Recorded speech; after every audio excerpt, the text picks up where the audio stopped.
the last 3 months, because of COVID-19, schools have been shut.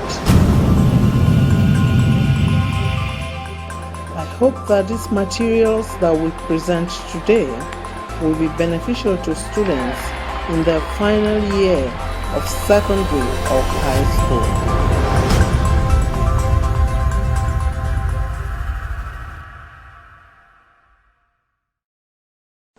Hello, welcome to this platform.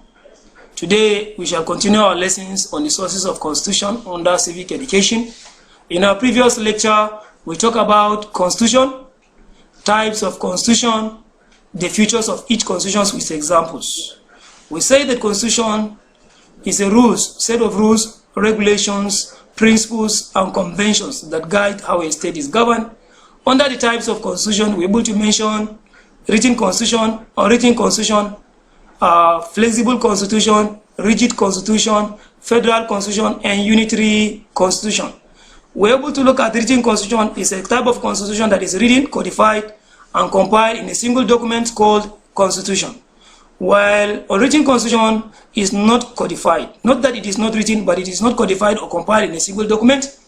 The constitution of a federal system of government where the powers of government are shared between the central and the other component unit of state, we said it call it federal constitution.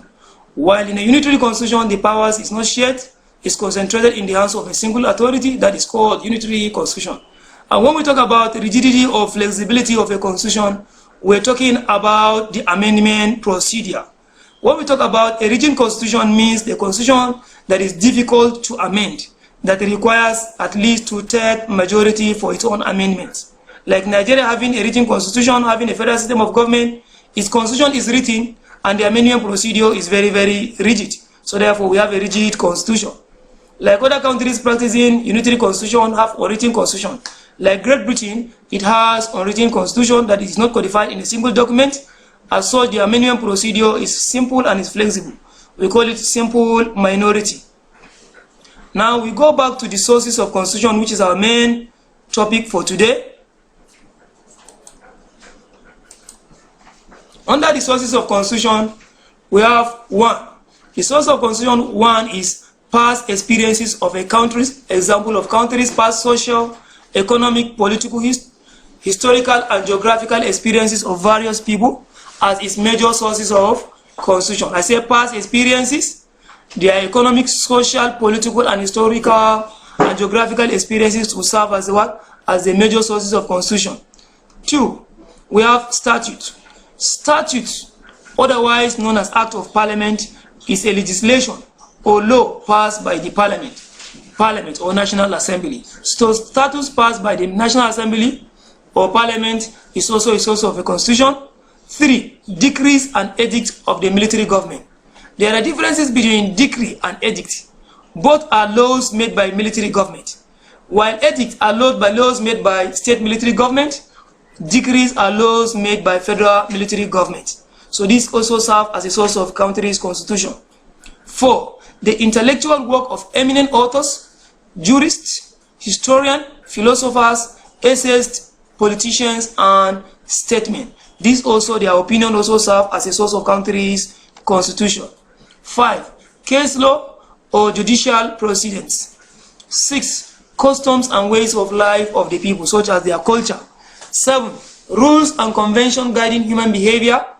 8. The constitution of the countries. Our country's constitution can also be reviewed and be adopted as a constitution, like the 1999 current Nigerian Constitution of the Federal Republic.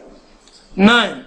The deliberation of constitutional conferences or constituent assemblies of other countries can also be adopted as a source of our country's constitution. 10. Rules of international law. These all serves as a source of country's constitution. Now, evaluation guide for you. 1. What is constitution? 2. State and explain the types of constitution. 3. What are the various sources of constitution? Like I said previously, in this topic, we talked about constitution. We define constitution vividly, and then we mention the types of constitutions. And then today, based on this topic, we talk about the sources of constitution followed by evaluation guide. I'll see you in our next class. Thank you for watching.